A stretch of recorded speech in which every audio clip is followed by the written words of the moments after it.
Hey, Tech Life Ninjas here. Hope you're having a good day today. So today we're looking at how to use frames in Canva. Before we get started, give the video a like and subscribe to the channel as this really helps me out.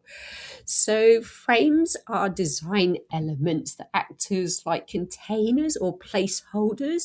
And what is really cool about them is that they come in different shapes and sizes, and whatever picture or video you put into them, it will adopt the same shape. Let me show you what I mean. So I'm just going to get rid of that. So on the left hand side, click on elements. Then you're going to scroll down until you see frames. Going to click on frames, and you have loads of different frames to choose from.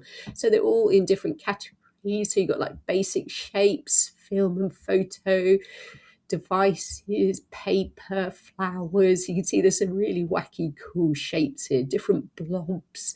So let's have a look at the blob because these look quite fun. So I'll show you what I mean. So when I see a frame I like, I can click on it and it'll be added to my design.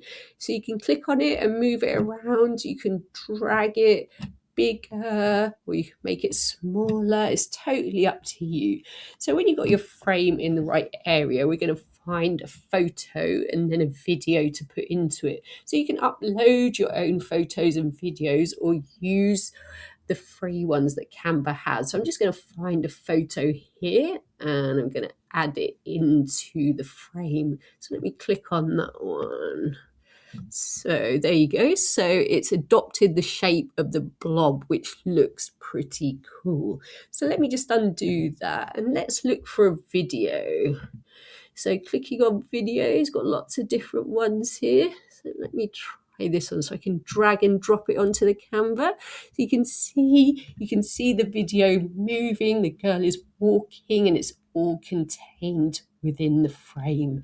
So go ahead and have a go yourself, experiment with different frames in your designs. I hope that was helpful. Please like the video and subscribe. I will see you soon.